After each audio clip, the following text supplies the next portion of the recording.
So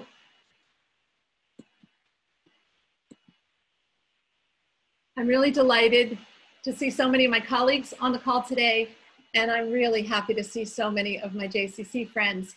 But because we have a few guests, a few special guests from outside, I do want to start by introducing myself. I am Debbie Moline. I'm the director of the Center for Jewish Life at the Mirage JCC. And we wish that we could be welcoming you as guests in our beautiful facility, but that time will come. As soon as we're open for business, I will extend a personal invitation for you all to come and join us. And hopefully we will immediately hang the beautiful artwork of Trudy Strobel, the extraordinary person that we're going to talk about today. But for now, we're very happy to have you all on Zoom. And we are really grateful for two very busy high school students, Maya Savin Miller and Lila Dworsky Hickey, who have made time in their day to be with us. Today, as you know, is Yom HaShoah. It begins here at sundown. It's already Yom HaShoah in Israel, and it's Yom HaShoah all over the Jewish world. And just like our Zoom Seders were unprecedented, this is a new experience for all of us to come together on Zoom on a day that we are usually together hand in hand, shoulder to shoulder, sharing our stories and sharing our common memories of the Holocaust. But today is about transmitting memory.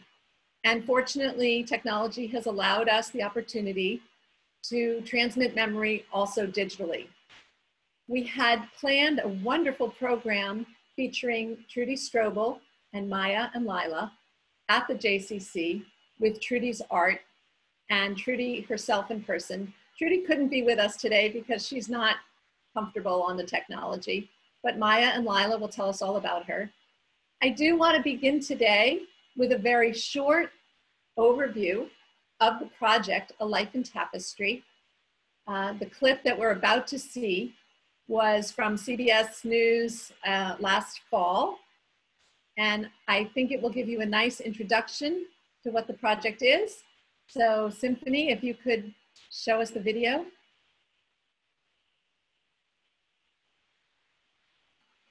Symphony, we're not hearing.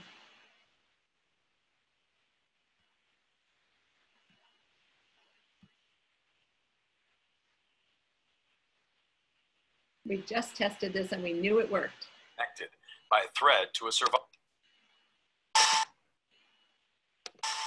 You know, today's generation of teens will be actually the last to bear direct witness to the stories of Holocaust survivors. Yeah, tonight, two local teenagers are making a difference and staying connected by a thread to a survivor. Our Pat Harvey explains. And you see one group leaves and another one already came again. It took Holocaust survivor Trudy Strobel 4 decades before opening up about the day the Nazis forced her and her mother into a cattle car in Russia, headed for a labor camp in Poland. She was just 4 years old. He tore my doll away from me. And as you can see, my mother, she was so afraid. And she says, "Don't cry, Trudy, don't cry." When Trudy turned 51, she began sewing her dark memories of the Holocaust and Jewish history into tapestries. Recently, when 16-year-olds Maya Savin Miller and Lila Dworsky Hickey from Pasadena were introduced to Trudy at her San Marino home, they were overwhelmed by her stitch work. And these detailed, colorful tapestries just filled her whole house. It was this completely eye-opening experience, this visceral Holocaust education, genocide education that I'd never had before, and I think it completely changed the way that I saw my own history. So with the help of a $5,000 grant from the Dragon Kim Foundation, Maya and Lila paid tribute to Trudy by curating her tapestries into an exhibit at the Feldman Gallery at the Harvard Westlake School. It's about the capacity of hate, but also about the power of expression and the power of art to heal. Trudy not only taught me about history, but she taught me how to make history relevant. It took 2 16-year-old girls to make my dream come true. The Life in Tapestry exhibit will be on display again in December. To get more information, go to our website, kcal9.com. If you could stop sharing, thank you. Thank you, Symphony. So all of that beautiful artwork that you just saw, which looks like paintings or watercolors or charcoal drawings, it's all tapestry, and it really is extraordinary. I had the privilege of going to the Pasadena Armory last December and meeting Trudy, and because Trudy's not here with us today, I wanted you to see that clip so you could hear her voice, see her angelic presence. She really is a unique individual, and she has a gift of art. And one of the things that we've tried to do over the past few years at the Mirage JCC is use different media to express memory. We've had music programs, and we've had art programs, and we've had poetry. And this is the first time that we are exploring the memory of the Holocaust through tapestry, because I do believe that Trudy Strobel is the first tapistorian that I've ever come across. So I'm now going to introduce Maya and Lila. And Symphony, if you would put up the first, well, first let's let Maya say hello. Maya, can you unmute yourself? Hi. Great. Hi. So I'm going to ask Symphony to put up our first picture. You saw a glimpse of it in the clip, a picture of Trudy and the doll, and ask Maya to tell us about this little girl. Where was she from, and what's the significance of that doll? Yeah, so when Trudy was 4 years old, she was taken by the Nazis. But before that, her father was taken from them. And the only thing that he left behind was this doll, which she called her Papa doll. And so when the Nazis took Trudy and her mother, the only thing that Trudy took with her was this doll, because she was certain it was all she would need. To her, like, this was her father. And within the first few days, the doll was torn away from her by a Nazi soldier. And you saw in the clip, she talks about this being the first time that she really came to realize what was happening to her. And her mother telling her not to cry. And she talks about this image of the Nazis' boots and the dogs growling at her as they tore her father away from her. And yeah, this is one of the only pictures that we have of Trudy from when she was young, and it's her and her father. Well, because yeah. I understand, excuse me, Maya, I understand that she never met her father, correct? No, well, she did meet her father when she was very, very, very young. No, her father died before her father was taken before she was born. Oh, yeah. Well, her father was taken before she was born, but her mother went to go find her father, right. Certain that he was being held prisoner somewhere with Trudy as a young child, and wanted them to meet. Okay. Well, Jody, I read your book, your wonderful biography and beautiful book about Trudy's life, and I know that Trudy, her real name is Gertrude, and she was born in 1938, and this doll was purchased for her by her father even before she was born. And she and her mom had to go on a march. The Nazis removed them from their home and sent them on a march. Do you remember where they were marched to? Where were they going? Well, I don't know what the intentionality is of where they were. They were marched about 650 miles, over a very long period of time. And I think that because they were just lucky, wherever they ended up, with the intention of either being locked up or exterminated, like the camp was full or they were in transition, and they just kept walking. And, all of those instances added up to just luck.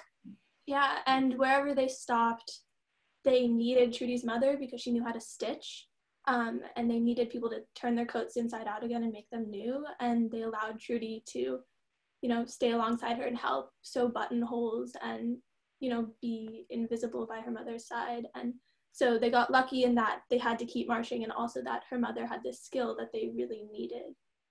Right, so Trudy and her mother stayed in a labor camp until 1945. and were eventually liberated by the Allied forces. Symphony, could you show us the next picture, the picture of the goose? And maybe, Lila, would you tell us about the significance of this goose? Yeah, so once the war was over, Trudy and her mother were taken to a displacement camp. And there they were given food and new clothes. And there were women from the Red Cross that came to the displacement camp. And they came with little wooden boxes for all the children. And they all had like little toys, erasers, pencils. And Trudy's box had beads in it. And so, and when Trudy saw the beads, she was so excited. She lit up.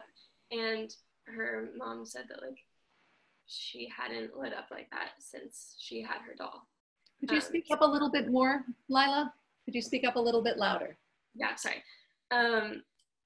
So Trudy's mom saw how excited Trudy was about these beads, so she said, let's make something of this. So Trudy's mom ripped a piece of her skirt off, and Trudy said, could it be a goose? So her mother taught her how to embroider the beads to make this goose, which is the picture that you're seeing. And whenever Trudy tells a story, she says that her mom said that the beads had to be very close together around the neck, because if the goose had, the goose couldn't fly if it didn't have a stiff neck. So that was kind of, I guess, Trudy's first piece, and she still has it now hanging in her living room. Okay, thank you. Symphony, if you could unmute unshare the screen so that we can see. So actually that picture right now is sitting in my office waiting for all of you to be able to view it. It really is extraordinary. Trudy began the piece obviously with her mother in 1945, and it came to America with her, and I think it's been embellished since then, but it is extraordinary. Maya, can you tell us a little bit about Trudy's life, what happened to her when she and her mom came to America? Yeah, so Trudy came to America when she was about 13, and they ended up in Chicago, which is where she met her husband at 18, and they got married. And the two of them moved out to San Marino and had 2 sons. And Trudy and her husband were both Holocaust survivors, but neither of them ever talked about it. They didn't tell their children until they were much older. And yeah, so she raised these 2 sons. She had a family, she started a life. She was actually going to nursing school at PCC when she fell into a crippling depression and became unable to speak. So she went to therapy, and the therapist suggested that she start doing art, which is how she found her way out of that depression and how she started to speak about her experiences as a child prisoner of the Nazis. And yeah, that creation of art, it started with the creation of dolls for the costumes that Jews had to wear throughout the centuries, and then evolved into, her stitching these tapestries. And she's been doing it ever since. And it's incredible, the stories that she can tell through needle and thread. Maybe, Symphony, could you please put up the picture of Russia 1942? Do you want to say, you alluded to it earlier, Maya, but do you have anything else to say about this particular tapestry? Yeah, so the girl in green, that's Trudy, and her mother is in red, and you can see her Papa doll being torn away from her arms by a Nazi soldier. And around the rim, there's barbed wire and Stars of David. And I mean, to me, this is one of the first tapestries that I saw when I first met Trudy when I was 12 years old, and it completely blew me away that she could capture so much emotion in a tapestry. And yeah, I mean, it's incredible. Symphony, could you put up the last picture that we have, Final Destination? Lila, can you tell us what we're seeing in this tapestry? Yeah, so with just like the, wait, oh, sorry. Just like the last one, the border has the barbed wire, which appears a lot in Trudy's tapestries, and the little flowers are marguerites, which Trudy also appear a lot in Trudy's tapestries, because they were like the flowers that, Maya, correct me if I'm wrong, flowers that she saw when they were first liberated. So they're kind of like a symbol of hope, I think, for her. But obviously the actual tapestry is not, it's pretty dark. There's down in the right-hand corner, there are two dark. I can't fully see it because oh, okay, I'm sorry. These are over like half of it for me right now. All right, then I'll describe it because I did study this tapestry. Down in the right-hand corner, there are two rabbis who are digging their own graves, which was, this picture, of course, is an amalgamation of all kinds of scenes from the Holocaust. On the left, you can see the bunks where the people were forced to sleep almost on top of each other. Each of the faces has expressions in great detail. Up on the top are the list of names of all of the death camps and concentration camps. There are the Nazis in their uniforms. There is a ray of hope, light coming in from above with a person praying. And down at the bottom in the white square, it says that this is in memory of the 6 million Jews killed in the Holocaust. And when Jody wrote about this in the book that I just showed you, she called it the equivalent of Trudy's Sistine Chapel. This was a collage, a conglomeration of a lot of imagery, but it was very cathartic for Trudy to do. And it was well into her years of therapy that she was able to do this project after much, much encouragement by her therapist, and I imagine by her family. So it's an extraordinary piece. And keep in mind that every bit of color you see there is a stitch of thread and didn't come from a paintbrush. Symphony, could you unshare the screen for us again? So Maya, how did you meet Trudy?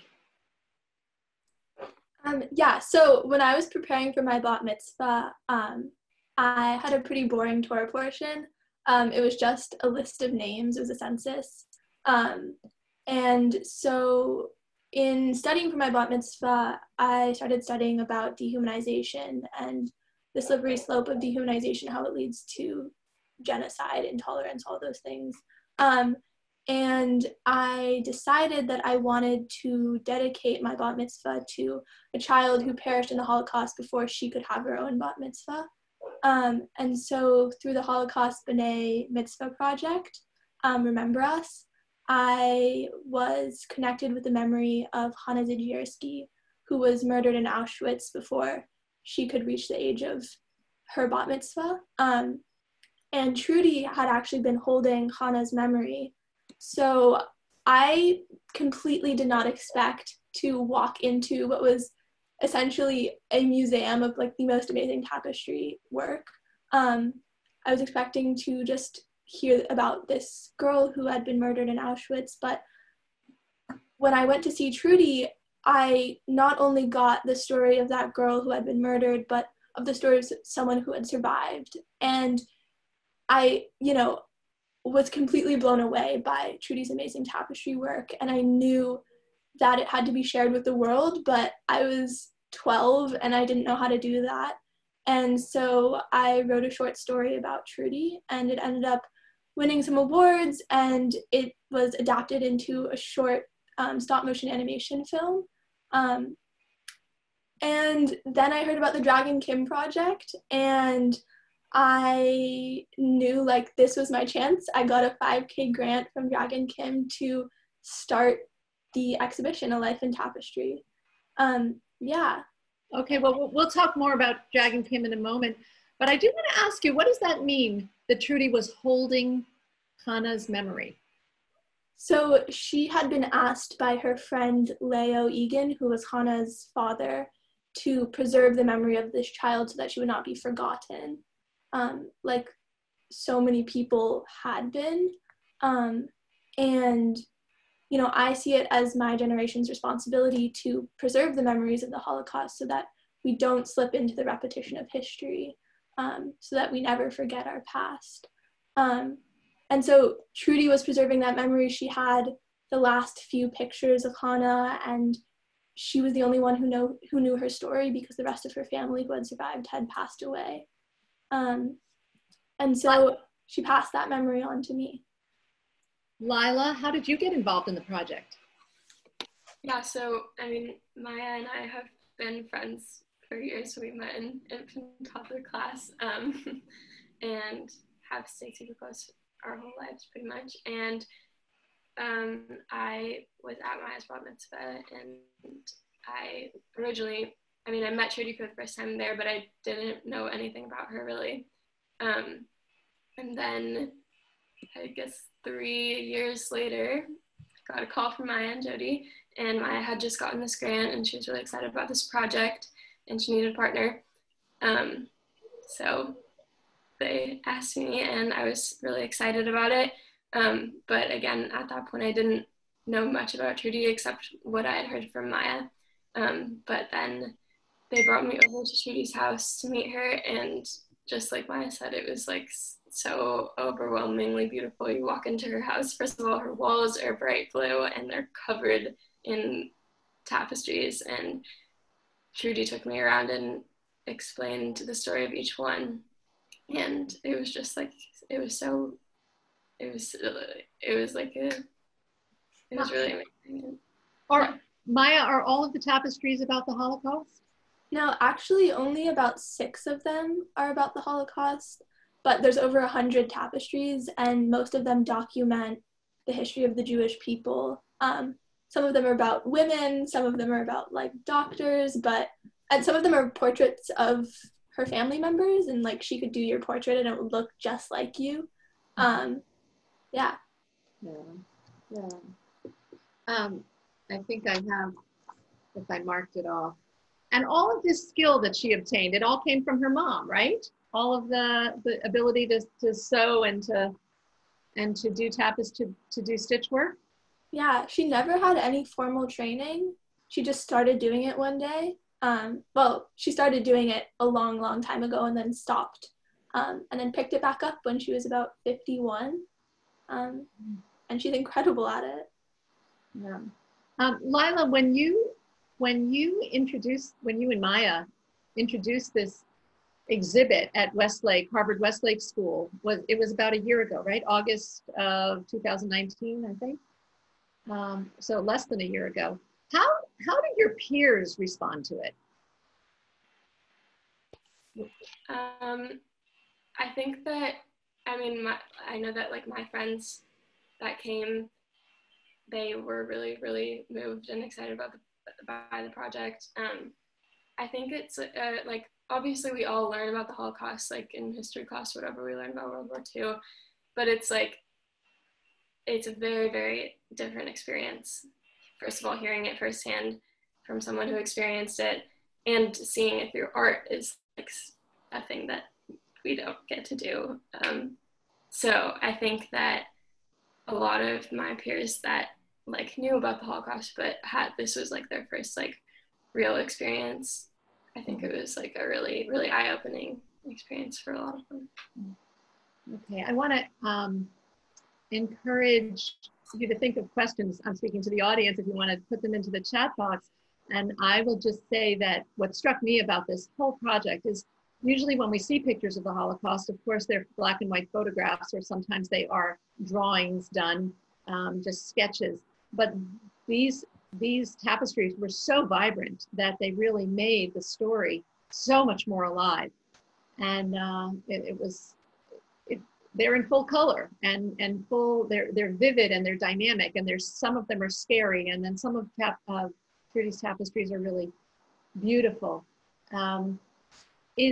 I'd like to ask Grace. Debbie, I do have a couple questions. Oh, okay. So they came through privately, so. Excellent. So if you would ask the questions, Julie, maybe Maya and Lila could address them. Sure. So the first question from one of our audience members said that you both, mentioned this was introduced as a project for your respective B'nai Mitzvah projects. But there was a question about what did that actually look like? How did you present that at your bat mitzvahs, your respective bat mitzvahs? I think it was Maya's bat mitzvah. Share the stories. It actually wasn't a bat mitzvah project for me. I started a life in tapestry much later. The connection with Trudy through my bat mitzvah was in that dedication of my bat mitzvah to Hannah. Yeah, I had a different bat mitzvah project, but I focused my drosh on dehumanization and genocide and intolerance, and how we can work to sort of change the way that we treat each other so that we can avoid things that would lead us to the repetition of history. Thank you. Is there another question, Julie? Someone asked, Trudy, being a Holocaust survivor, is presumably in her twilight years. What is going to happen to the tapestries? Jody, do you know?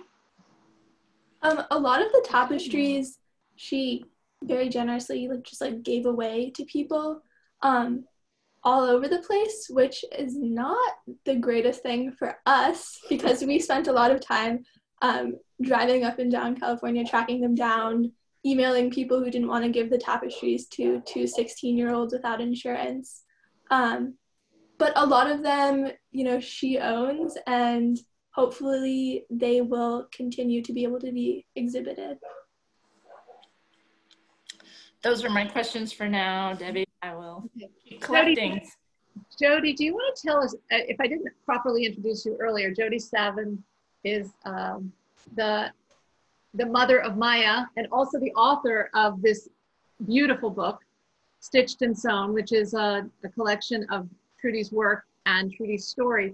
Can you tell us a little bit about what it was like to work with Trudy on this project, on this book? It was amazing.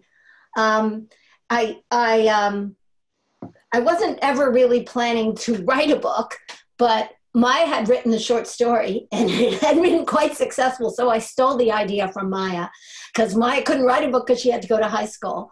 And so I said, I'll write a book. I'm a screenwriter and I've never written a book before. But it wasn't so easy because when we first met Trudy, she didn't talk very much. She was still pretty quiet. She's not that quiet anymore. But so, we both learned about Trudy, we always say in fits and spurts. Like we would see Trudy, we'd hear a piece of the story. Then we'd come home, we would talk about it. Like, well, what do you think happened here? Then we would ask tentatively because it was hard for her to talk about. And so it was over a long period of time that first, Maya got the idea, I'm going to assemble this short story. And then I was able to get enough information to think, okay, there's a book that has to be written. So it was a long process and it made us all very close. How is Trudy today? She just finished a new piece called Jerusalem. It's huge. And I haven't been able to see it in person because she's staying in total isolation, but she's very, very excited about it and planning what her next piece will be already. So she's good. Julie, do we have any more questions from our audience? Yep, we have a few. One or two of them might be the same. Someone was, I think we have a couple questions around the art aspect of the tapestries. Has anyone spoken to an art historian about the significance of the tapestries in the world of art? Wait, can you repeat that? I'm sorry. Yeah, so I'm sorry, I'm combining two different questions that I think had some similarities to them.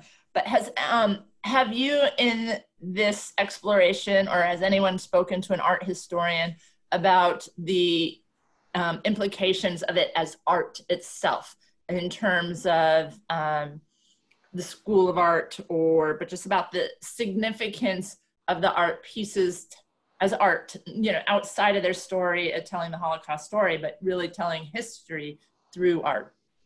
Yeah, so I will say that one incredible thing about her tapestries is that she uses Yemenite stitching techniques, which have gone virtually out of any sort of common like artistic practice. And so she does a lot of research on the depths of Amazon, looking for stitching books that teach Yemenite stitching techniques. And, you know, sometimes you find them and they're like $2,000 because no one's buying them. And then you wait for them to go down and buy them for her. But yeah, that's one really interesting thing about her work, just as art, is that she's resurrecting these forms, these stitching techniques that had gone completely out of practice. And then in terms of speaking to an art historian, I'm not sure what that would look like, but some of her work, the dolls specifically, have been on permanent display at the Holocaust Museum. And so, I mean, I guess Holocaust Museum in Washington? Los Angeles. No, in Los Angeles. I see Los Angeles. somebody asked a question in the chat about tapestries after the Holocaust. This is a picture that she did, a tapestry she did of her son and daughter-in-law. And a picture of her other son, who is a guitarist. I know this is really hard to see, but she did do very beautiful contemporary works showing her life, family portraits, as well as Judaic art, historical scenes. And as Maya mentioned, she did tapestries about Jewish women through history, a whole series on Jewish holidays. So she did do a lot of other art. It's not all about the Holocaust. The question why she's in isolation, I think. Oh, she's not like, I think we should all be in isolation. She's just to make sure that she's not spreading or receiving corona. She lives social distancing at its smartest. Huh? Yes. She lives in Pasadena, and her sons are grown and out of the house, and her two granddaughters are also out of, not in her home, so she lives alone. Right. We do have a question. We have lots of comments, by the way, about how amazing the tapestries are and the story is. We have someone, Ellen Olshansky, is wondering if she ever speaks about the therapeutic aspects of doing the artwork when she was so depressed. And of course, being depressed after the experiencing the Holocaust is understandable, but has she actually talked about that, using it as her own therapy?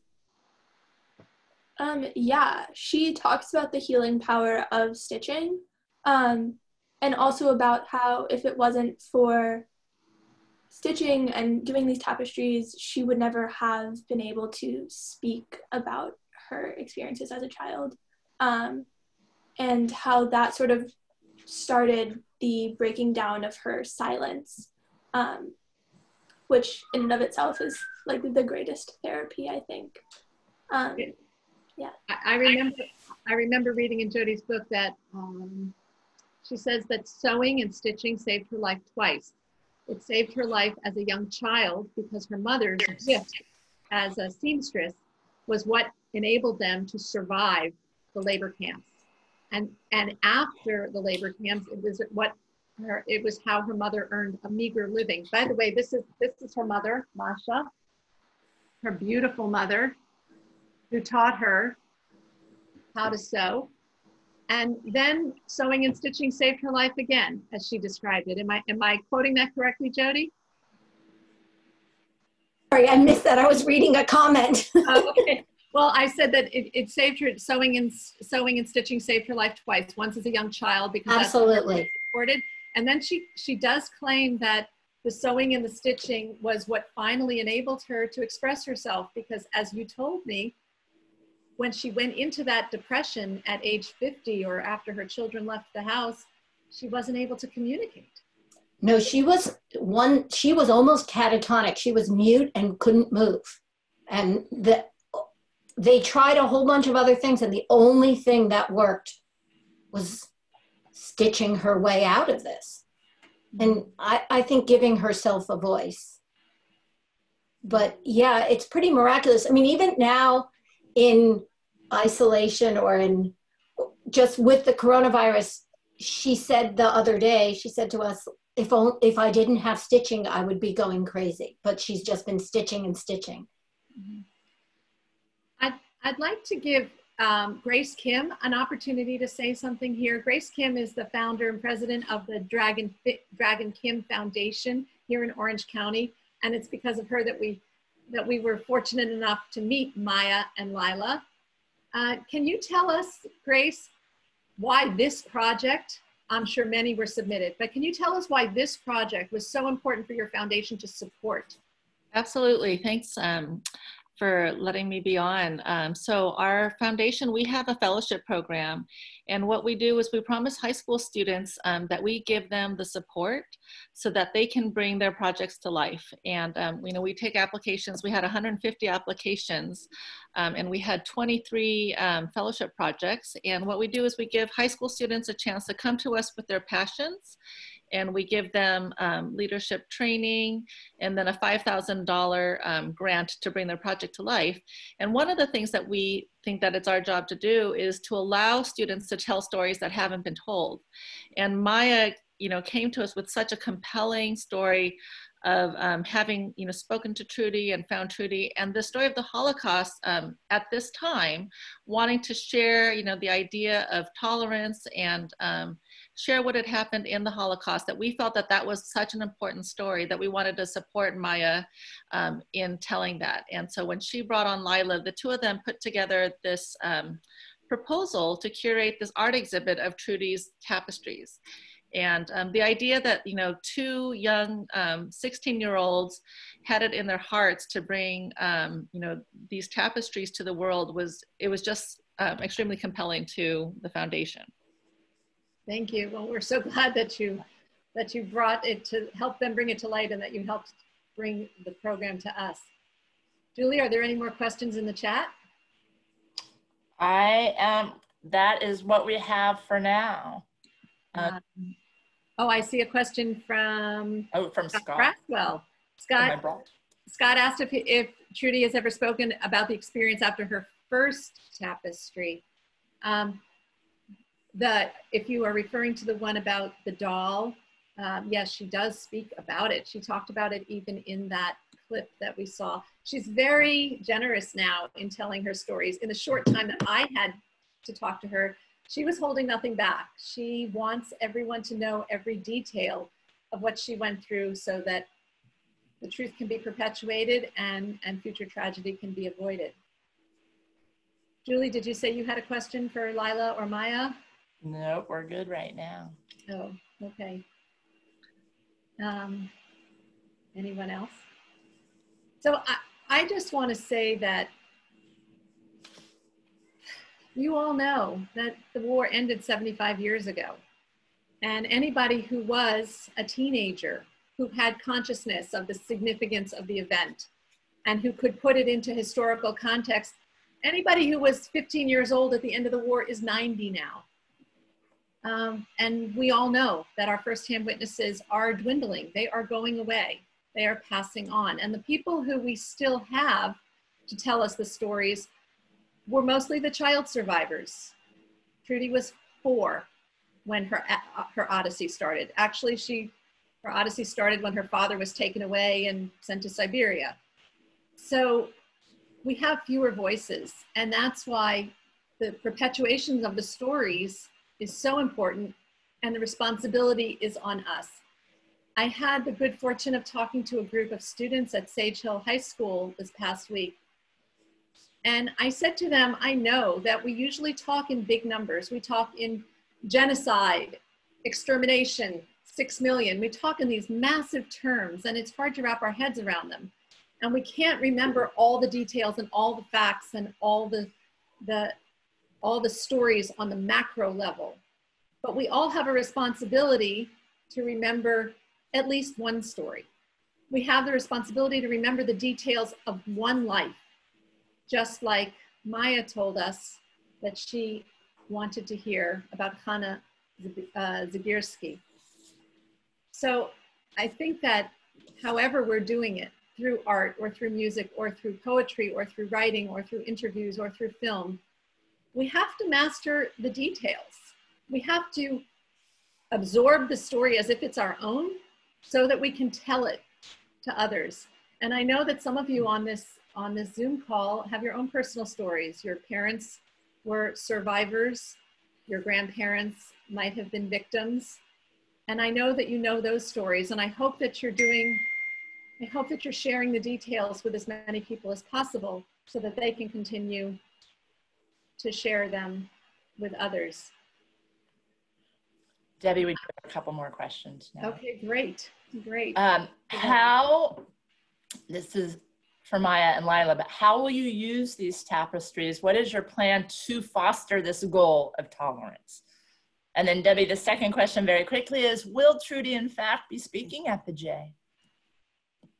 As soon as we can get her there, we will get her there. Scott, as soon as we open the doors, I want to put my event on the calendar first. And Maya and Lila, how are you using the tapestries to further your goal? Yeah, so, I mean, the goal was, first of all, to get these tapestries out in the world and to get people to see them and hear Trudy's story.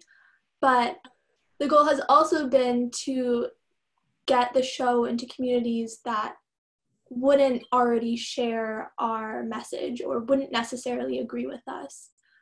Because I think that's the place where we can have the greatest impact.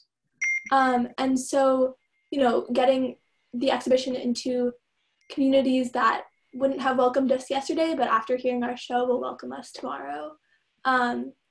And so we've been talking with people about moving the show to the South and maybe to the East Coast, so that it's not necessarily just in sort of like Jewish communities who while gain so much from hearing Trudy's story, maybe we aren't sort of changing minds or educating people who need it the most. Yeah, and like Debbie was saying, I think just hearing one story, seeing this artwork that I think sort of conveys the story in a very extremely visceral way. I think that the realities of intolerance and sort of what can come out of hate become more concrete and more real, and we hear statistics like 6 million, and I think that can pretty easily wash over us as intangible or as abstract, but when you hear Trudy speak and you see her art, it's completely transformational.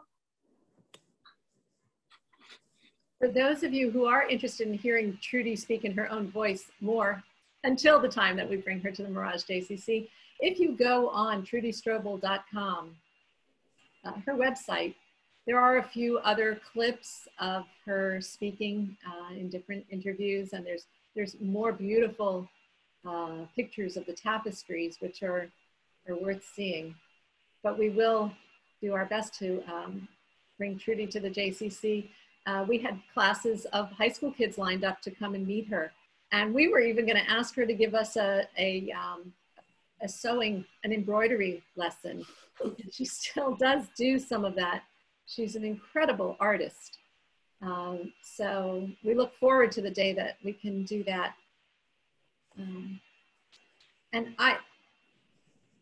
Do we have any more questions? No, you're good. You can continue. So I think that what I'll do, because you know, it's a hard day. It's a day that we like to share our stories of our loved ones. And people all over the country in all different forums are trying their best to share their stories today.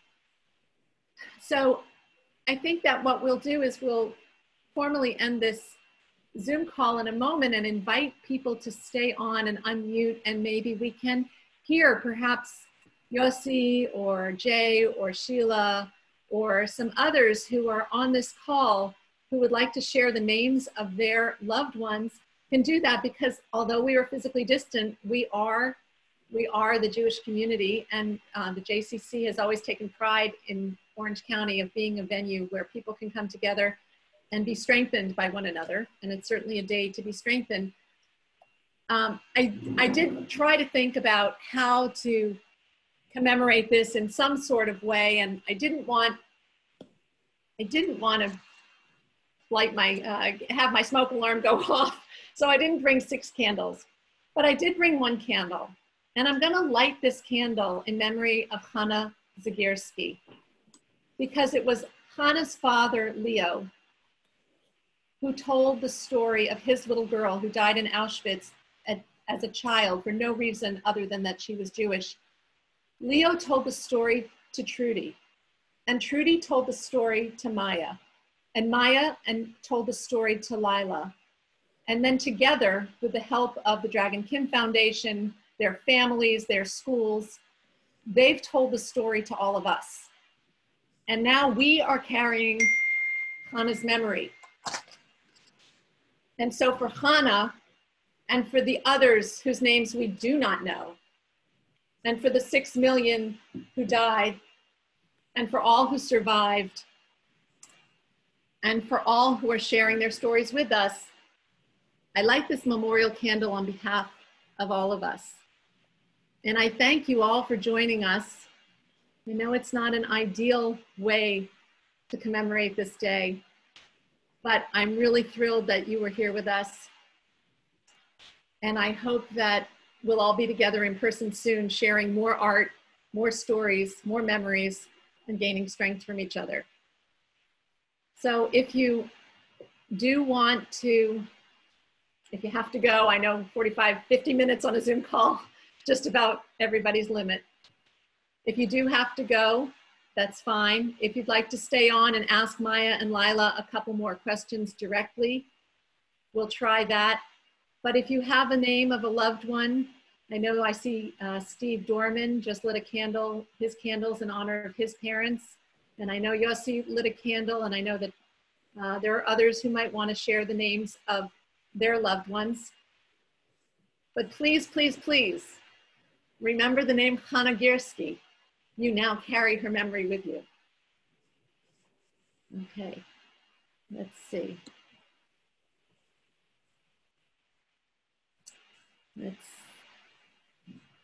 All right. So you can unmute people, Symphony, and we'll try to be civil about this. If you can unmute everyone. Yeah, Yossi? Yeah, I have to leave 5 o'clock. So I just want to share a little story, because my mom was a Holocaust survivor. Last week,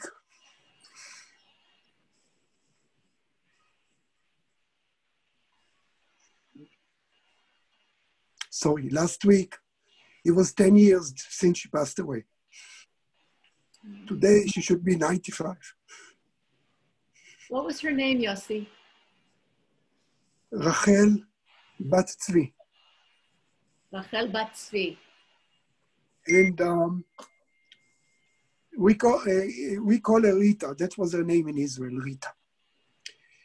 And she was in a concentration camp in Lodz from age 12 to 18. And I think that's the reason she survived. Sorry. It's okay. We understand the sadness, and we're grateful to you for sharing it with us. That's the reason she survived. And she was a very strong woman, but she didn't want to share her stories. I begged her to. She told me and my brother, I have a brother, he's 3 years older than me, 67. And she didn't really want to share her experience, what she went through. I grew up with no grandfather. My grandfather passed away in the ghetto. And last year, they found his grave, because his grave was unknown. Last year, they found his grave, and my brother and one of my relatives went there, and they put a stone on the grave in Moline and Lodz. and my brother took some picture of where they used to live.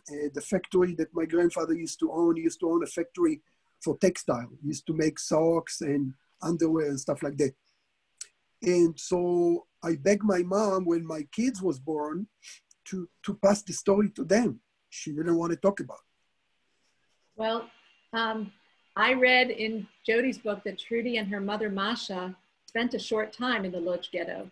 So it's quite possible that they even were in the same place at the same time. Yes, yes. And so, well, we will remember Rita, we will remember Rachel Bat-Zvi, and thank you for sharing. Thank you very much. Anybody else? I think I see Steve. Does Jerry want to unmute herself? Steve, do you want to tell us the names of your parents? Vladek and Tushka Dorman. My mom's maiden name was Wiener. She started off at the camp Plaszow, which was infamous in Schindler's List. She then went to Auschwitz. She went to Buchenwald to work on the walk, and then walked to Bergen-Belsen. My father and mother were in the same, in a ghetto in their little town of Tarnov. And they were in the same building, apartment building. His family was pushed into there. My mom lived there. So in the displaced camp, my mom saw my dad, kind of walked up to him behind and said, "Guess who?" And they were married there very shortly after they were married. Dad wouldn't talk about it. He was a schmata man. And for some reason, we found ourselves in Kansas in the late 50s, mid 50s, late 50s. My mother was asked by an Episcopalian church to come in and talk about it. And she never stopped after that. And she actually talked to my 7th grade class in Kansas. Mm-hmm. And then we found our way back, thank God, to New Jersey and New York. But there's this one story, and if you heard it before, tell me to shut up. When my mother was in Plaszow, she had an appendicitis attack. It was a bad one. They don't give you much time. She's 11 years old to recuperate. 2 Jewish doctors with minimal equipment saved her life. And she lived with a big scar. And she luckily got through all the other camps, and life goes on. And here she is giving birth to me. And the doctor says to my mother, "I know this stomach. I know this scar." It was the doctor from Plaszow. Wow. Oh. Story. We had heard that story once before from Jerry when we stood together in Auschwitz, but it's a chilling story. And when we are all together again and you can give it to us in a more detailed rendition, we'd love to hear. It's a fascinating story. And just going back to Trudy for a second, Trudy married Hans Strobel, and they never spoke. They compartmentalized their story too. They never spoke about the Holocaust. When they moved out to California, I think they started volunteering eventually after their kids were grown. They did volunteer at the Museum of the Holocaust in Los Angeles. And I thought it was kind of interesting. Their sons' names were John and Paul. They didn't name their children after Vasily, who was Trudy's father. They didn't name their children after any of the relatives in the old country. They named them John and Paul. They became a very assimilated American family. And it was only when Trudy was in her 50s that she really started speaking. So I think that that's a common theme. Does anybody else want to share? I see Phyllis Gilmore. Phyllis, can you unmute yourself and tell us the name of your loved one? Am I muted? No, you're okay. We can hear you. Oh, okay. I have, there is an organization called Illumination, and they are distributing the names of as many of the victims of the Holocaust as they can, so that people so that these names who do not have families, all their families perished, will be remembered. I have 2 of the names. And I would like to say these names. Please. Give you little histories of them. They don't know much about them, just from survivors who told about how these people died. Isia Curran is the name of one of them. He was a teenager. We know that he was born in 1926, but nobody knows his death date. His death was reported by an acquaintance. The cause of death was a massacre. And I can imagine that this kid was out doing something and was caught and couldn't get away. And the acquaintance was the one who knew that. And this team's name is Isia Curran. The next person is a lady, a young woman named Lila Green. And she was killed at Madinak. Again, we know that she was 22 and that she was married and nothing else about her. But I wanted to say their names, to have them in society, in the air, that they should be remembered by all of us listening today. Liba and Isia. And Isia. Very much like the name of my granddaughter, Isabel. Isia is his name. Thank you for sharing that. Okay. Well, we're just about at 5 o'clock. Does anybody else have anything that they want to share? If not, I am going to say thank you once again to Maya Savin Miller and to Lila Dworsky Hickey and to Maya's mom, Jody Savin, and to Lila's mom, Sally, because she played a role here too, and to Grace Kim from the Dragon Kim Foundation, and to all of you for sharing this very important day. And we'll conclude here, but we'll leave the Zoom open for a few more minutes in case a few people want to linger and we're too shy to ask a question. You might have a question that comes to mind. So once again, thank you for joining us, and we hope to see you in person very, very soon. Thank you. Thanks. Thank you very, very much, Debbie. Really beautiful, Debbie. Thank you. Thank you, Debbie. Thank you, Lila and Maya. That was a beautiful program. I really appreciated it. And Maya and Lila, I hope that you'll tell Trudy how much we're all looking forward to having her. Please tell her that she's going to be a superstar when she comes to Orange County, hopefully very soon. And we will.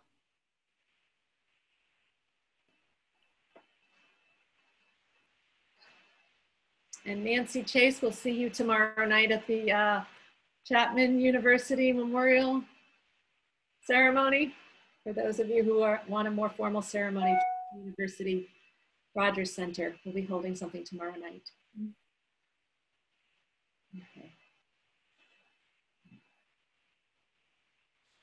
Thank you to all of my colleagues who joined me and offered support.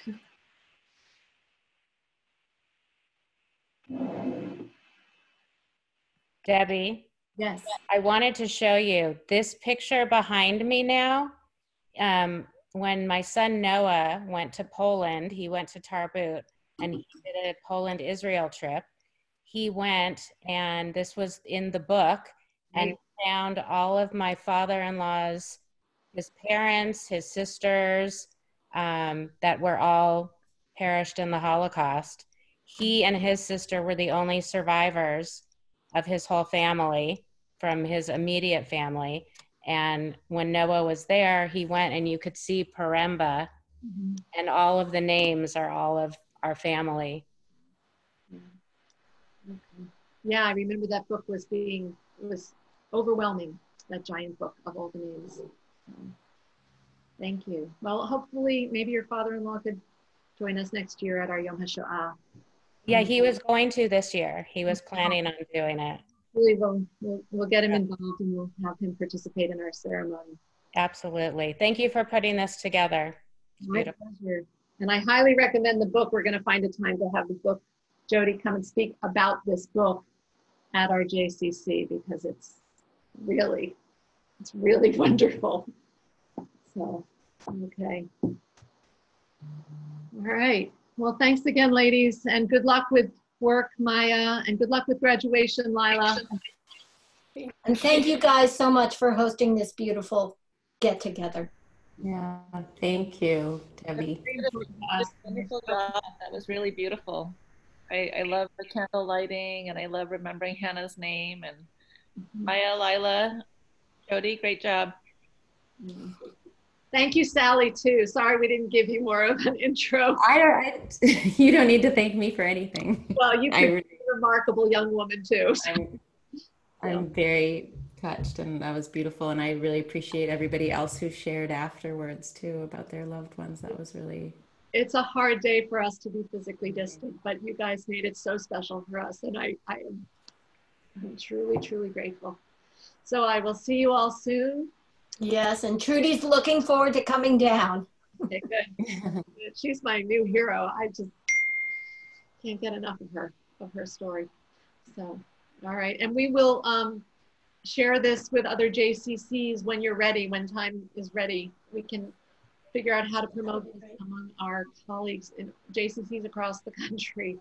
Everybody was a little bit nuts this week. So, everybody was trying to do something in their own community, but we'll figure out how to spread the word in our circles and help you get the message out to a lot of different audiences. So, well, thank you, Debbie. Thank you all. Have a pleasant evening.